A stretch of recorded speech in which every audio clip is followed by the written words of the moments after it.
Okay, and now on to the second part of the talk, which is looking more specifically at the present, although I will dwell a little on the changes that have occurred in deeper time, because it impinges a bit about what I'm speaking about. But this is about how we can distinguish between natural and human causes of recent climate change. Now we know, and Bob's talked a little about this, that humans have been burning fossil fuels, and here's a record of the build-up, the increase of emissions over time since the Industrial Revolution in about 1850. So clearly we've been burning a lot of fossil carbon and putting this into the atmosphere. And since the late 1950s, we've been able to measure this very precisely. And so this is the famous Keeling curve. It's a measurement of atmospheric CO2 each year. It goes up and down, but the trend is continuing to rise. The up and down is the growth of northern forests in the northern hemisphere when they all gain their leaves, and then when they drop their leaves in autumn, then a lot of extra CO2 is released. But can that have an influence on such a complicated system like the global climate, as illustrated here? There's clearly many drivers that cause the climate to shift on a day-to-day, week-to-week, month-to-month, and year-to-year basis. So how can we be sure, as most scientists are, that it's that increase in CO2 that's now driving climate change? To be really sure, what we'd have to do is duplicate planet Earth. So we have exactly the same planet where we could perform the experiment that we're now performing. So we could release all these industrial greenhouse gases on one planet and not on the other, and then we'd know exactly whether they were having the major effect. Unfortunately, we don't have two planets in which to conduct this experiment. We've only got one, and we're doing it. So, if you're searching for absolute proof, you may as well walk out the door now, because that's the only way you're going to get it. So what instead we do is try and draw inference from many lines of evidence to make a conclusion in the absence of being able to replicate planet Earth. And we do this by looking at natural mechanisms of climate change, such as changes in the sun, in the amount of dust in the atmosphere, and understanding the internal variability of the climate system. So the bottom figure there is showing changes from El Nino. These are clearly important for driving climate. And then there are what we call non-natural mechanisms, such as the increase in greenhouse gases caused by industrial activity over short term, changes in aerosol pollution over time. This includes dust and sulfate aerosols that can have a cooling effect on the climate and are caused by human activity such as land clearance and, of course, industrial activity. And then there are also changes on the surface of the Earth caused, for instance, by deforestation. So these change how reflective the Earth's surface is, and that can affect whether it warms or cools. So to understand climate change, we need to understand all of these mechanisms, not one in isolation. So if you think about the climate system as illustrated in this diagram, then it's pretty complicated. There's effects on the Earth's surface, changes in land features and mountains and vegetation and reflectivity. There's changes in the ocean, including heat exchange and wind stress. There's effects of solar radiation, so these inputs from space. And there's changes in the atmospheric composition of gases. So if we're going to understand climate, we've got to understand each of these features. And that's what modern climate science tries to do. So if you're asking key questions about the climate system and how it relates to humankind, then you need to draw on multiple lines of evidence. You need to understand what changes have occurred, and I talked a little about this in the last lecture. We need to understand how climate has affected the past, because that paleo-evidence, as we call it, is clearly some key information for understanding what we're doing right now. And once we've gathered this information and tested it in various ways, we can be more confident about making predictions about future climate change. And that will be a talk later in the series. So now, as I've done in my previous lecture, let's structure the talk around some of the sceptical arguments that are out there about whether humans are the main cause of climate change. Perhaps the most naive argument is that the greenhouse effect is a myth. Well, there are a number of ways where we can answer that. The greenhouse effect, to remind you, is that we have incoming solar radiation, illustrated over here, Some of that gets bounced off by the top of the atmosphere and some of it gets through. Most of it's shortwave radiation, so visible light.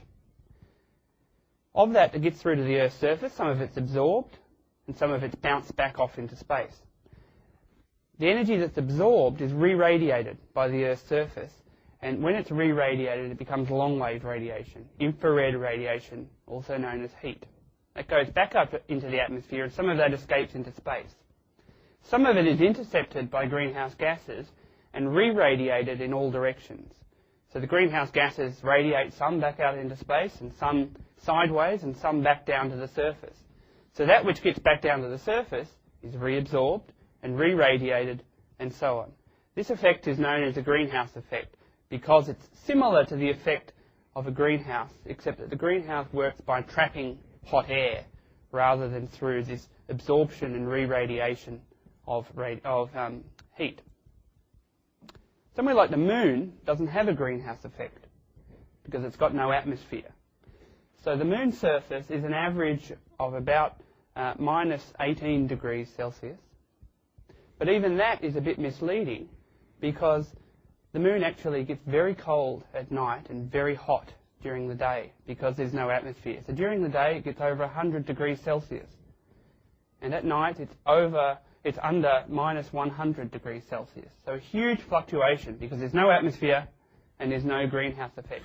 If the Earth had no greenhouse effect, the same would happen to it. But instead it's a fairly moderate 15 degrees, so it's about 33 degrees warmer than it would otherwise be without that atmosphere.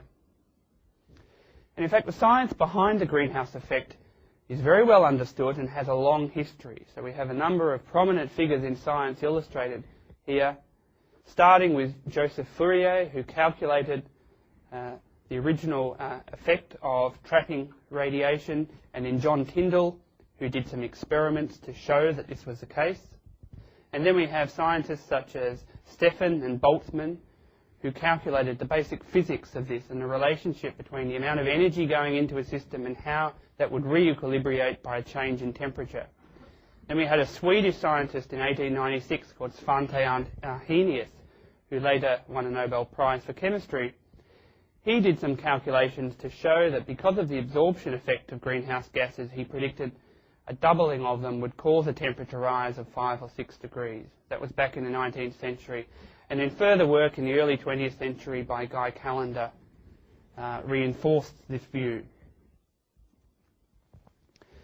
If you think about how the greenhouse effect works, in fact it's many contributors to it. I'm focusing here on part of the radiation spectrum involved in infrared, so heat. The idealized line, the red line here, is what would be released back to the atmosphere without a greenhouse. That's the Moon, effectively. Whereas the green line here is what's actually released. And so all those dips in there are what's being trapped by greenhouse gases, including water vapor, here and here, carbon dioxide, ozone in the troposphere, nitrous oxide, and methane, and so on. So the difference there is that extra bit of warming we get in the atmosphere as a result of the greenhouse effect. And to give you an example of how this works in terms of the chemistry, a molecule of carbon dioxide, which has got one carbon atom surrounded by two oxygen atoms, it's a symmetrical molecule. So when it intercepts a bit of radiation, it stretches. If it stretches symmetrically like this, then it doesn't absorb any heat. But if it does it asymmetrically, so you need to have a molecule that can do it asymmetrically, then it can re-radiate the heat. So something like oxygen, which has just got two oxygen atoms, O2, or nitrogen, which is N2, they're the most common gases in the atmosphere. They can't re-radiate heat like this. So it's these trace gases in the atmosphere, such as carbon dioxide and methane, which are the only ones which are capable of causing the greenhouse effect. But of course, then you have to try and make a connection between the long-term changes we've observed in CO2, the short-term changes we've observed since the Industrial Revolution, and climate change. So the basic physics which I've talked about now are clearly understood, but what is up for debate then is how much warming we'll actually get as a result of an increase in those greenhouse gases, a large amount of which already exists in the atmosphere. If you think about how much humans have put there, about one molecule in every 4 up in the atmosphere now was caused by industrial activity. Is that enough to cause climate change? Well, we have various pieces of circumstantial evidence to suggest that this is likely to be the case. If you remember back to the previous talk, I reflected on this long-term reconstruction of temperature change, but this was actually one for central England that's been extrapolated for the whole world, so it's not likely to be very viable over the entire planet. But this is used as evidence that, in fact, there's been climate changes before, and so it can't be that increase in CO2 that caused it. For instance, there were Vikings in Greenland back around the 11th and 12th centuries. There were frost fairs held on the Thames in the depths of what's known as the Little Ice Age. Because of those natural changes, the argument goes that we can't be affecting the climate now. But in fact, more recent reconstructions show that although there have been natural changes over that period of time, the current decade we're in is the hottest decade on record, and indeed the last 50 years are well above anything we can measure in that long-term record. And so we're taking the climate system now and into the future into quite a different realm that it's not been for millions of years. Now, if you look at the rise in CO2 over time, and Bob Hill showed you a slide like this, then you can see that it's been quite dramatic.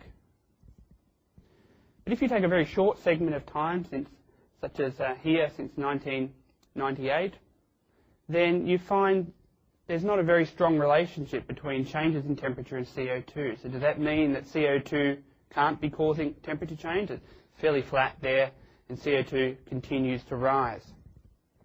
Well, it really depends on how you fiddle your graphs. If you want to fiddle it this way, then you can show that in fact there is a strong relationship over the longer term. That's not actually very strong evidence that CO2 is causing climate change. That's circumstantial evidence. It's just curve fitting. We have much stronger evidence. I've talked a little bit about the physics, and I'll talk about other forms of evidence later in the talk. Because if you look at fluctuations in temperature over time, clearly the fluctuations don't track the CO2 rise. So the CO2 is not driving those short-term fluctuations. What we suspect it's driving is the long-term trend. So getting back to that argument that climate has changed before, it's often put up as an argument as though this is some great surprise to scientists. Now, you heard Bob Hill just talking. It's not a great surprise to him that climate's changed in the past, and myself, as having largely a geological and evolutionary background, it's not a great surprise to me either. In fact, we understand that there have been changes in atmospheric carbon dioxide over time, illustrated by the black line here, and changes in temperature throughout the Earth's history. This is an old chart of it. Here's a more recently updated chart. What it clearly shows is that over very long periods of time, so here we have a time spanning what's known as the Phanerozoic, so the period of visible life, 540 million years, there have been hot periods and there have been cold periods. There have been periods with high CO2 and low CO2. Right now, we're in a cold period where there are ice sheets, and whereas 50 million years ago, we were in a hot period. The Earth's temperature was then 4 to 6 degrees warmer than it is now, and Bob Hill's told you a bit about what the planet looked like then. So we've had this decline since then in temperature over time, moving into the ice ages. And if we zoom in on this area here, then over the last few million years, there have been sharp fluctuations in climate over periods of tens of thousands of years, and there's been this gradual trend towards a cooler and cooler icehouse world. If we zoom in again to the last few 100,000 years, then you find, again, there have been periods where the Earth's been quite cold. These dips here at the bottom, these are the ice ages. And then there have been periods known as interglacials when it's been much warmer. Indeed, there are some interglacials that have been warmer than the present day, at least the present century. So we understand that climate's changed over time. Is that relevant to the current situation? Well, one of the arguments that it isn't is that in the past, there's evidence that carbon dioxide changes have lagged behind temperature change. So the temperature's changed and then carbon dioxide's changed, which is round the wrong way if CO2 is driving a temperature change. So for instance, we can measure from ice core records that we've had this up and down in CO2 in the blue line, methane, which is another powerful greenhouse gas, in the green, and temperature. There does seem to be a strong correlation when you look at a graph like that, and there seems to be a disturbing increase in these greenhouse gases up to the present. But if you zoom in the present further, then you find that the increase in these greenhouse gases is in fact unprecedented over that long-term record. But if you try and match those two curves, they don't match precisely. The blue line here is temperature change over that long period of time, and the red one is CO2 change. There's a slight offset of around 400 to 800 years where the temperature change starts first and then the CO2 starts to rise. So what's the story here? Well, if we zoom in on one of the periods of time then, you find you have to adjust CO2 back about 800 years in order to get a good match. So there's a very strong match there, but they're offset in time. Well, this comes to a deeper question about what was driving climate over that period of hundreds of thousands of years. And this has been a developing field of geology over the last century, and we have a fairly good understanding now of what causes it. The trigger of warming and cooling during that time is changes in the amount of sunlight reaching certain parts of the Earth. These are known as the Milankovitch cycles. And there are basically three properties of the Earth's orbit that cause these to occur. One of them is that the shape of the orbit changes from a circle through to an ellipse. When it's an ellipse, at certain times of the year, the Earth is closer to the Sun than in other times. On average, it's the same distance, but if that occurs in the northern hemisphere during the summer, then you lose ice sheets, and if it occurs in the northern hemisphere in the winter, then you gain ice sheets there. Then there are changes in the wobble on the Earth's axis, which means that the season at which the Earth is pointing is closest to the Sun when it's pointing to the Sun changes over time. And then the tilt of the Earth's axis also changes over periods of thousands of years, which can mean when it's more tilted, there's less sunlight getting to the polar regions, and that allows ice to form. Now, all of these have a relatively small effect in and of themselves. You can calculate them as precession and obliquity and eccentricity. They were those three properties I talked about. And you can add them up for total forcing, so the total amount of effect relative to some mean period on climate. And these correlate then very well to changes in temperature. So it seems like that's the story, that the changes in the amount of solar radiation cause changes in temperature over those long periods of time. But if you look at it in more detail, then you find there's an extra missing piece of the puzzle. And indeed, this was predicted before we actually found the data to support this. And that is that there is this lag between CO2 and temperature. But if you do the calculations for how the temperature should have changed, we can't get 5 or 6 degrees of temperature change. We get about 1 degree of temperature change on the basis of those orbital cycles. So what the orbital cycles are, in fact, is the trigger. They start the warming. They start the melt of the ice.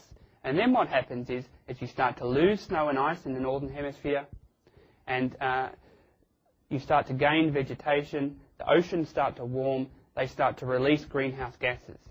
And that warms up Antarctica and starts to melt the ice there.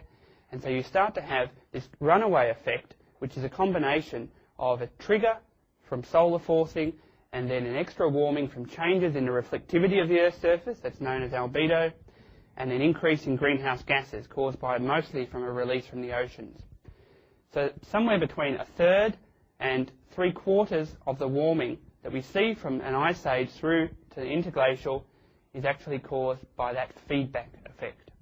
So that's why the lag's there, because it didn't cause climate change to start, but it amplified it and caused it to be much more severe than it would otherwise be. And so when we do the full calculations, we find on that basis we can reconstruct past temperature extremely well. And it's a strong piece of evidence to suggest the contribution of CO2 and other greenhouse gases.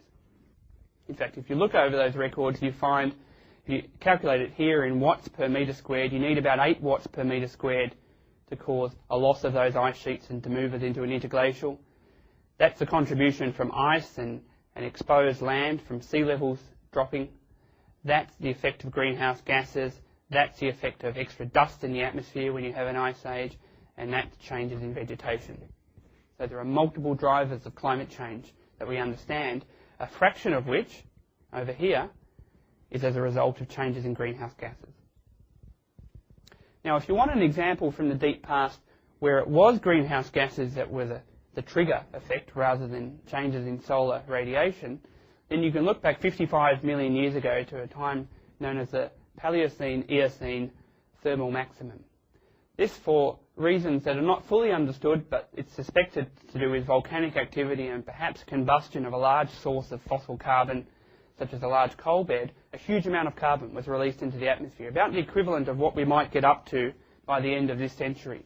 And this is illustrated here by the change in delta C, the change in delta carbon.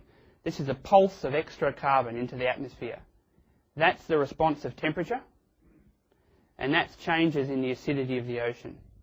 So we can see that there's a clear response from that pulse of carbon, and we can also calculate that it took about 100,000 years to recover from that event. So the planet does recover, but it takes a lot of time.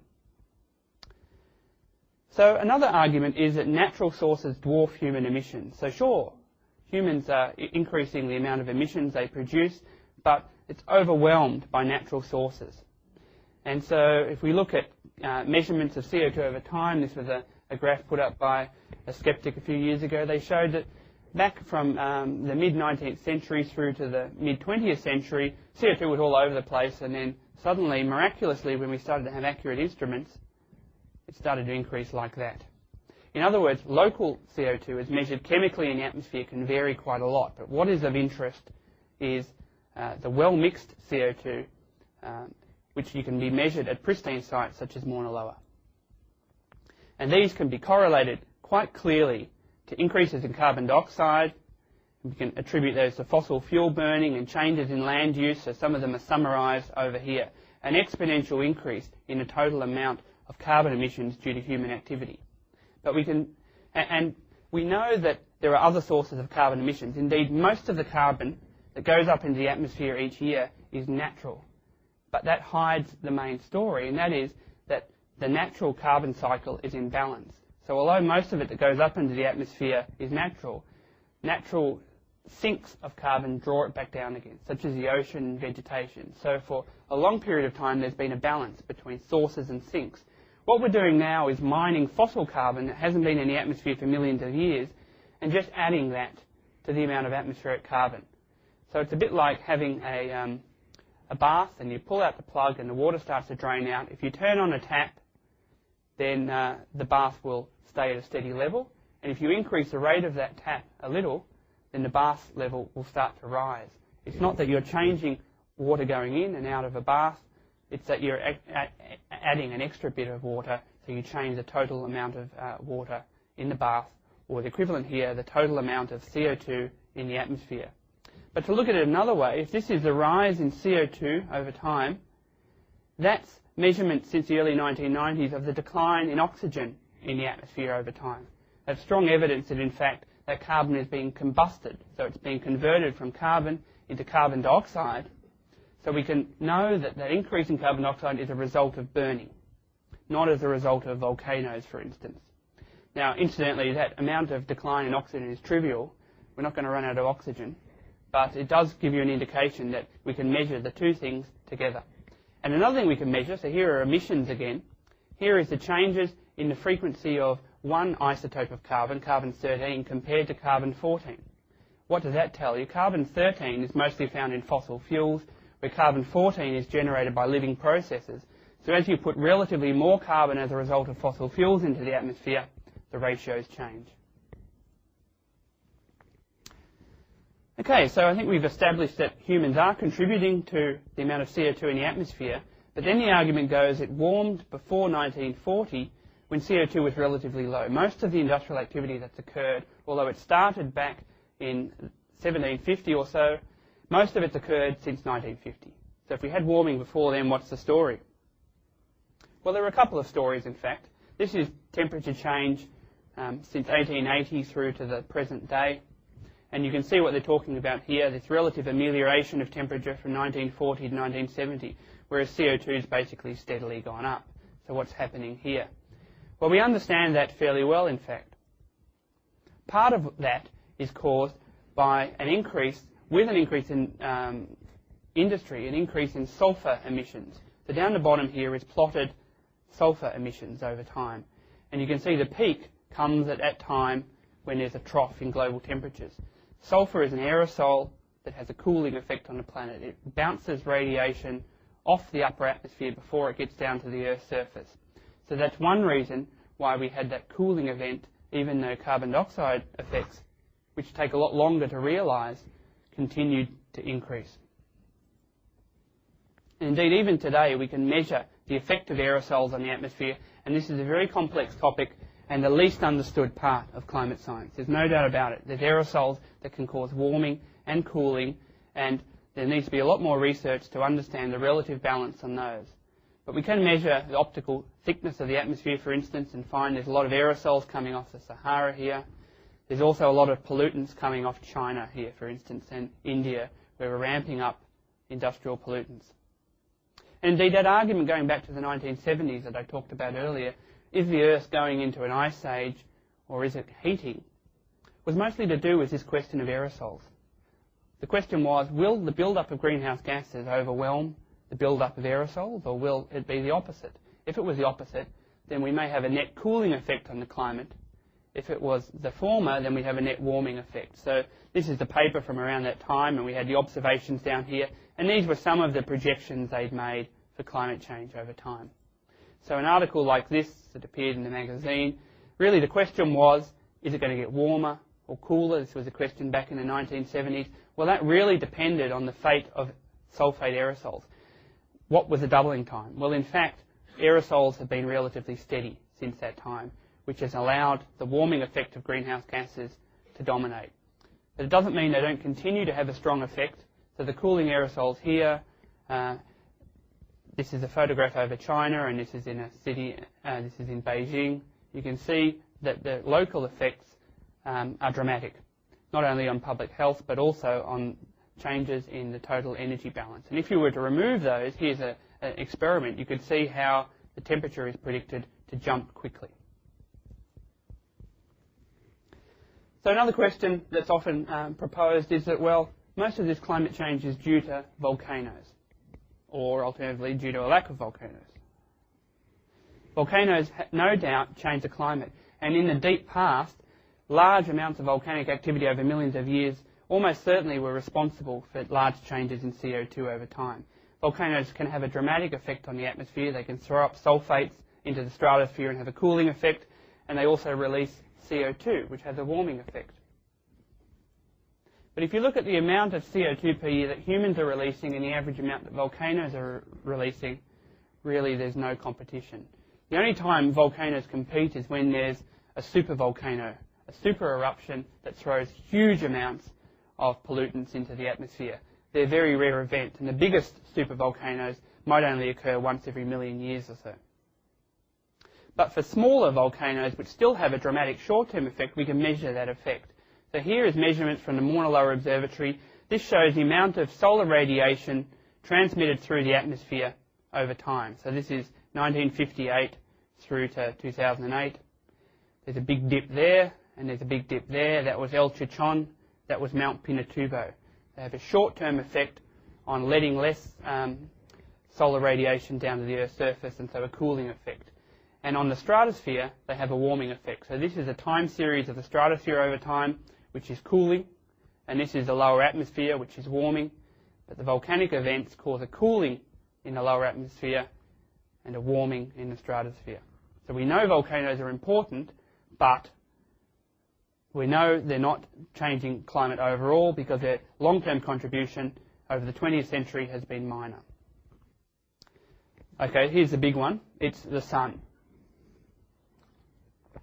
Clearly, that great ball of gas is pretty important to the Earth's climate. In fact, it's the major determinant of the Earth's climate. And should the sun decrease by just a few percent, the Earth would quickly become a ball of ice. Similarly, if it should increase in the amount of solar radiation by a few percent, the oceans would boil and the planet would become like Venus. So the sun is really important, but the question then is, has the output from the sun over recent times changed sufficiently to cause the climate change that we're observing? If you look over the long term, we have to try and reconstruct solar activity, such as through sunspot number, and we can do this through various proxies, and reconstruct temperature. So this is looking back 10,000 years. There does seem to be a strong relationship between solar activity and temperature over that period of time. This is various reconstructions of temperature over that time. There's a lot of variability here, a lot of uncertainty. Here we are in 2004. It seems that back in the past we may have been close to that temperature, but the question then is, how accurate are these measurements? The black line here is the mean of all of those. It suggests there was a slight optimum back in the early Holocene, so about 8,000 years ago, and then we've had a slight cooling since that period. If we look at the more reliable record of sunspot activity, which is a proxy of solar activity over the last 400 years or so, then we find that there's been fluctuations known as the solar cycle. This is every 11 years or so, but it varies from about 10 through to about 14 years. What we're looking for is a trend in time. So we've had trends in time in the past. We've had this area called the Maunder minimum, when there were very few sunspots for almost a century. And then there have been other minimums and other maximums. So can it be that changes in the amount of solar radiation is causing recent climate change? Well, it's only been since the 1970s that we've been able to measure this directly through satellites.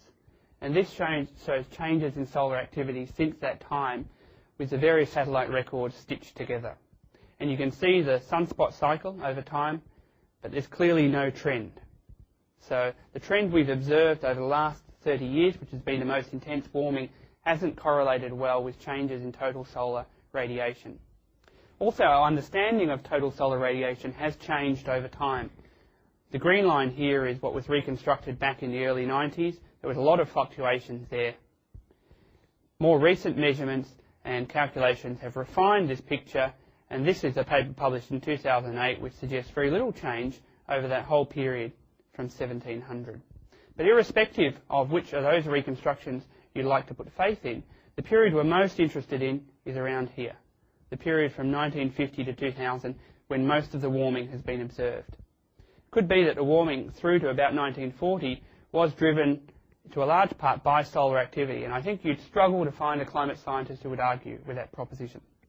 But the main focus is whether the warming over the last 50 years is mostly a realisation of greenhouse gases. And so if you look at an average of total solar activity, which is the black line here, this is a running average, and temperature change over that period, there's not a strong relationship. There's no trend in solar activity. There is a trend in temperature change. And if you look at it in the longer term, so this is going back to 1860, this is a trend in greenhouse gases, this is temperature change, that is the trend in solar activity. Quite a strong relationship through to 1940, strongly suggestive that solar activity was important up to that point. And then it totally decouples since that point. If you look at the period from 1975 through to the present and look at the fluctuations, you can also see a solar signal in there. There's no doubt about it. Those blue areas highlighted here are those when the temperature's been in relative stasis. There's not been much temperature change over that period of time. The blue line here shows the overall trend, which is a strong warming. Here's the solar cycle superimposed, and you can see that the stasis periods are those periods when the solar cycle is declining. So a recent paper suggested the solar cycle from the top to the bottom is about 0.1 to 0.2 of a degree Celsius. So in other words, it is affecting climate, but what it's doing is affecting short-term climate without any effect on the long-term trend. So to say that climate scientists ignore the sun is wrong, what we do is understand the sun in context with the broader drivers of change. So to look at a small period like this, out of context with a longer record, is clearly a rather misleading picture. Others have argued that it's not direct total solar radiation that is a problem, it's the lengths of the solar cycle.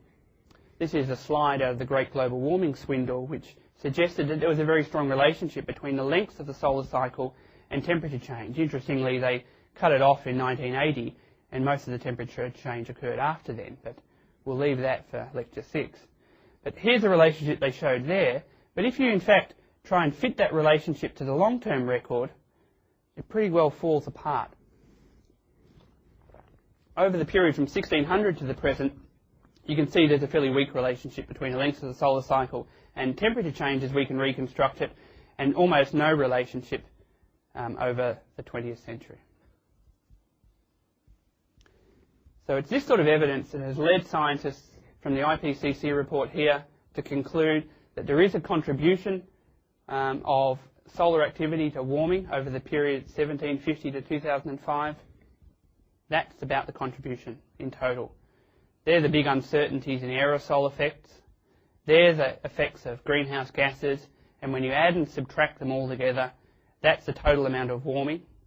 So you can see the relative contribution of solar activity is somewhere between 10 and 20%.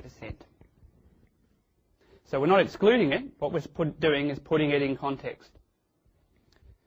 Okay, well, this is almost another circumstantial evidence that, well, other planets are warming over this period of time, so it can't be anything we're doing on the surface of the Earth. An example that's most often used is Mars.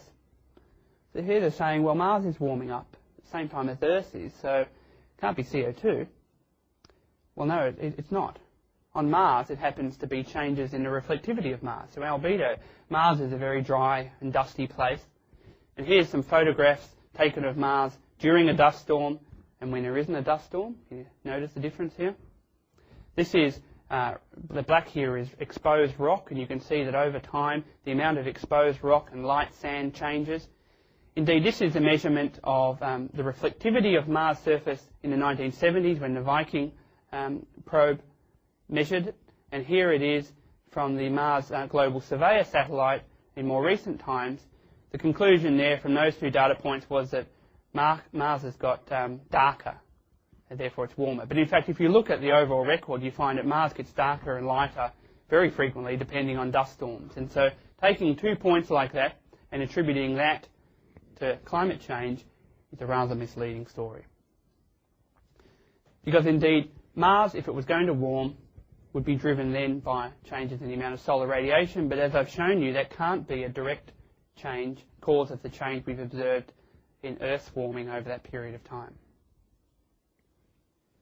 Here's one related to solar activity, and that is that it's not the sun directly that's causing the issue, it's the effect it has on cosmic rays, which are a type of background radiation that occurs from all the stars and supernova and quasars that exist in the universe.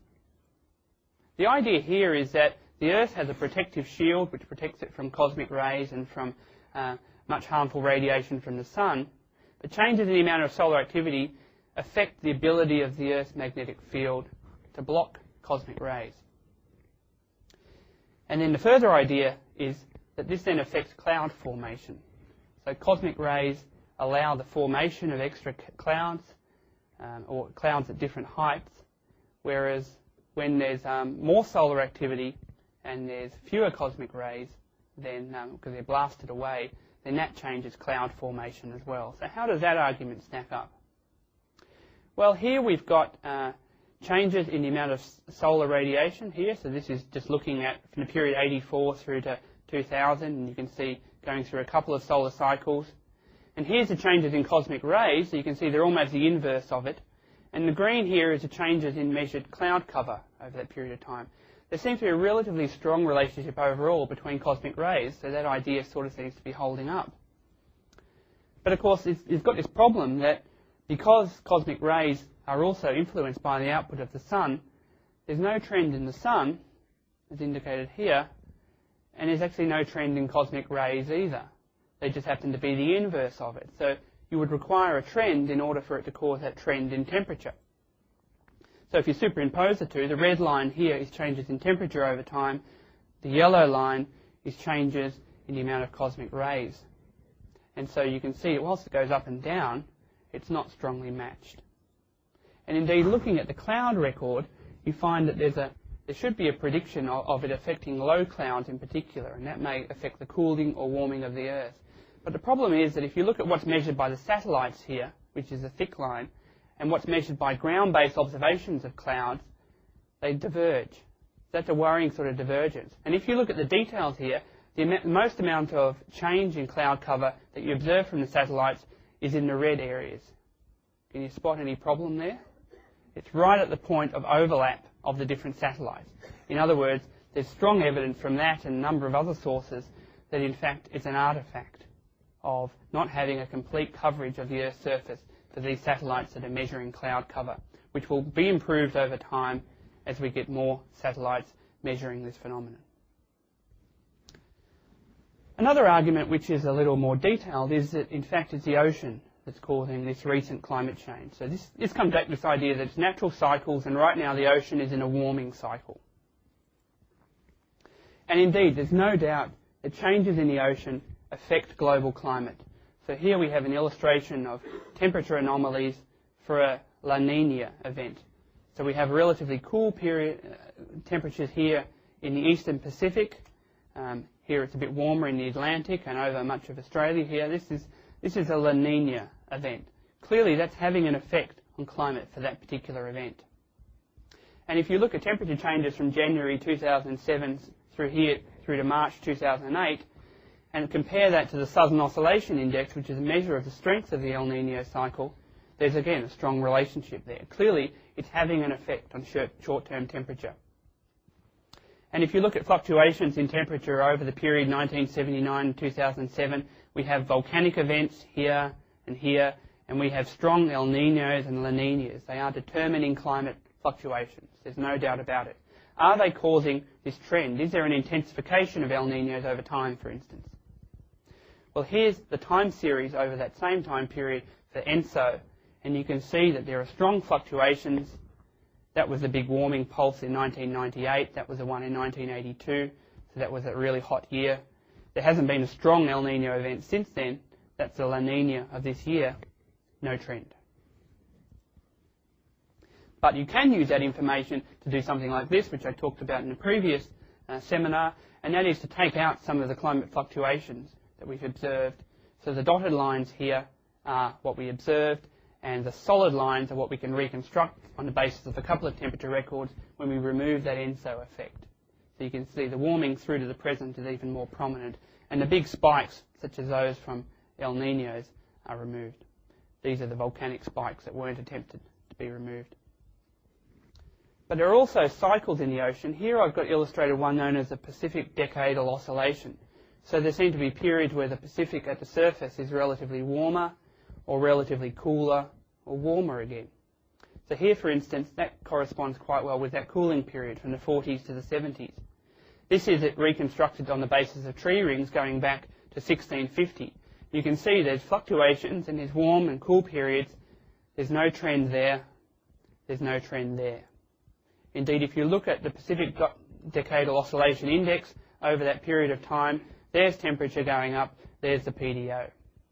There's no strong driver of temperature change over that time because, in fact, it's not causing a net gain in energy, it's causing a redistribution of energy. So here we have a cool northern Pacific and a warm southern Pacific, and here it's switched around. That's what the decadal oscillation does. And we have observations clearly supported by models which show, in fact, that the total energy content of the ocean has continued to rise over that time. This is one of the major contributors to climate change, that the ocean is gaining energy and then that energy is transferred back to the atmosphere. So if it's not the ocean, then maybe it's water vapour in the atmosphere itself. If you remember back to the earlier physics part of the talk, then I made it clear that water vapour is a powerful greenhouse gas. There's no doubt about that. So could it be water vapour and increases in water vapour that's causing a temperature change? If we look at the distribution of water vapour across the Earth's surface, it's most concentrated in the warmest areas, the equatorial regions, and the least water vapour in the higher latitudes. There's no measurement here over the poles. And indeed, if you look at rainfall events over the period from 1980 through to 2005, then the change in amount of rainfall globally has increased. But most of that's occurred in the tropics and it's occurred over the oceans. But could that be causing climate change? I mean, that's a fairly strong relationship there. And indeed, we've measured changes in relative humidity over that time and water vapour mixing. They're all showing that same trend upwards. So is this the driver of climate change? Well, the answer is yes and no. This is the climate model, a very simplified climate model, just looking at the effects of greenhouse gases. So it's just the extra impact of these greenhouse gases. This is a more complex climate model, which includes changes in reflectivity, so changes in snow and ice and clouds. And guess what? Changes in water vapour. Water vapour is a feedback effect. So as you warm the atmosphere, you increase its ability to hold water vapour, which in turn further warms the atmosphere, which in turn increases its ability to hold more water vapour. So it amplifies the warming effect from CO2. So without the water vapour, a doubling of CO2 may cause less than a degree of temperature change. But with the water vapour feedback, that's when the prediction says it may cause 3 to 6 degrees of warming. So water vapour is certainly part of the story, but without long-lived greenhouse gases in the atmosphere, all of that water vapour gets rained back down in a couple of days. The greenhouse effect from it goes away. So it's a strong contributor to the greenhouse effect, but it's not a strong contributor to climate change because it can't have that effect without the trace gases holding the temperature up. Now, the last part of my talk, which I'll skip through briefly, is about a bit more information about how we can know that it's the greenhouse effect that's causing this warming after I've eliminated those other effects. It's known as fingerprinting or attribution studies. One of those is looking at something fairly simple, and that is changes in the number of cold nights or cold days and warm nights or warm days. If you look at cold days and cold nights, then the trend there is smaller than for cold nights and warm nights. Now, why is that? It's because the greenhouse effect, the enhanced greenhouse effect, is more effective at stopping heat getting out at night when there's no sun around to continue to provide that extra heat. So you increase the relative greenhouse effect, you increase the capacity of nights to stay warm, so you have less cold nights here. That's one bit of circumstantial evidence that you'd only see if you had an increase in greenhouse gases as the cause. If you had an increase in solar activity, there shouldn't be that effect of a greater effect on nights than days. Then we can do experiments with what we understand about how climate change should affect the warming of the atmosphere. So here's a model prediction that says what should happen with solar variability. Essentially, you get the most warming in a tropical, upper tropical atmosphere, but you can get a consistent warming throughout all of the atmospheric profile here. So that's going from one pole to the other, and that's going up into the atmosphere. But whereas for CO2, what the prediction is warming at the surface and a cooling of the stratosphere. That's a clear difference between those two predictions. So if you're seeing that, you can rule out CO2 effects. If you're seeing that, then you know CO2 is having an effect. You can't determine on that basis alone whether solar is also having an effect. These are the most recent observations based on balloon-borne data analysis of wind shear, which gives you what seems to be the best approximation of temperature change throughout the lower atmosphere. These are the model predictions over different periods of time, and this is what's observed by the balloons. So we see that warming of the lower atmosphere and that tropical hotspot, and we see the cooling of the upper atmosphere, the stratosphere. But indeed, our models can put all of these components together. So changes in CO2, changes in aerosols, changes in stratospheric ozone, volcanic effects and so on. This is what they predict for the total profile, and from pole to pole, that's what we observe. There's a strong match between what we're predicting and what we're observing, which suggests that the models that contain all of those components, solar activity, cloud cover, changes in greenhouse gases, volcanic effects, aerosol effects, are the ones that best replicate what we're observing in the climate system. So here is a satellite map of changes in temperature at the middle atmosphere, the middle lower atmosphere, and in the stratosphere. Warming, cooling. And here's those measurements of wind shear, which shows the warming at the surface. It's predicted on the basis of the models, which are shown in that orange line here, to be greatest at about this height. Earlier measurements of balloon-borne data didn't seem to show that, but the more recent corrections using wind shear data show exactly what the models predicted. So the models predicted something, the data didn't show it, the data were found to be wrong, and they matched the model predictions. I'll talk more about models in the next talk. Now, so we can put all of these components together to predict climate, and that's what climate science does. It doesn't take one or the other, it doesn't say it's just greenhouse gases, forget about all the rest. It looks at the climate system in totality. So we look at the total effect over the 19th and 20th century of greenhouse gases here. We look at those lower spikes in volcanic activity along here as cooling effects. We look at solar activity, that little wiggly line there. We look at the effects of black carbon, which is fairly uncertain, the effects of reflective aerosols, which is a cooling effect. You add and subtract all those together and you get this black line here. That's the net forcing effect that we can calculate. You compare that to changes in temperature, and there's a fairly strong match. And indeed, if you use model simulations using all of these components, then you can predict independently the temperature record very well. Not only that, you can predict changes in the stratosphere that decline, the lower atmosphere that increase, the surface that increase, and the total energy balance measured in the planet. So the amount of energy going in or coming out. You can also make predictions about how heat should penetrate the oceans. The blue lines here are those predicted under no greenhouse gas forcing. The green shaded area is what's predicted under a greenhouse model. The red are the observations. You can see they match much better with the greenhouse model. And so you can use this same approach to reconstruct temperatures over time, and you find when you do that, you have fairly strong confidence on the basis of what we know about solar activity and volcanic activity, greenhouse gases and aerosols, that reconstruction, that hockey stick reconstruction over time, is reasonably reliable. You can also use these models to conduct what-if experiments. So what if you turned off the greenhouse gas effect? This is the black line is observed temperature. That's if the experiment you do in the models, if you turn it off, you expect about the same amount of temperature rise up through to the 1950s, most of it natural, with some effect of anthropogenic forcing. From the 1950s through to the present day, we should have expected a slight cooling effect. Instead, we've got a warming effect, which is just what's predicted by the models that include a totality of effects. And we get that across all the continents. Here's the green line, which shows the effect without greenhouse gases. That's the projected effect with greenhouse gases. And here for the actual record, you can see the matches, the black line, is much better for the pink than the blue. So to summarise that then, in attributing climate change, it's not about if this or that.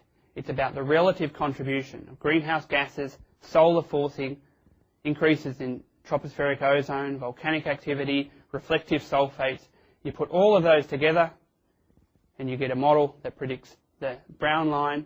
You compare that to the observed temperature change and bingo. We've got a strong explanation of what's causing climate change. So to conclude then, that the climate system is telling us a consistent story. We're making predictions on the basis of our understanding of the physics of the paleo record and of observations of recent climate change, and they're confirming what we suspect about how the climate system operates. There are still great uncertainties in certain areas, and the models continue to be improved, so we can't say that we can predict short-term fluctuations very well, but the strong long-term effect of increasing greenhouse gases is quite clear on the basis of all of these sort of measures that are illustrated here in the slide. So more information and discussion about today's seminar, you can go to the website bravenewclimate.com, and I encourage you to join in discussions there, and here are some of the source references for tonight's talk. So thank you very much for attending number 2.